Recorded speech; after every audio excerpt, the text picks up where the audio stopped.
मैं मतलब भर गया हूं पहली बार।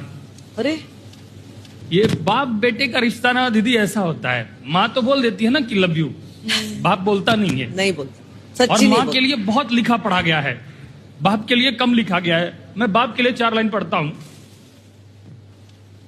पिता रोटी है, कपड़ा है, मकान है, पिता नन्हे से परिंदे का बड़ा आसमान है।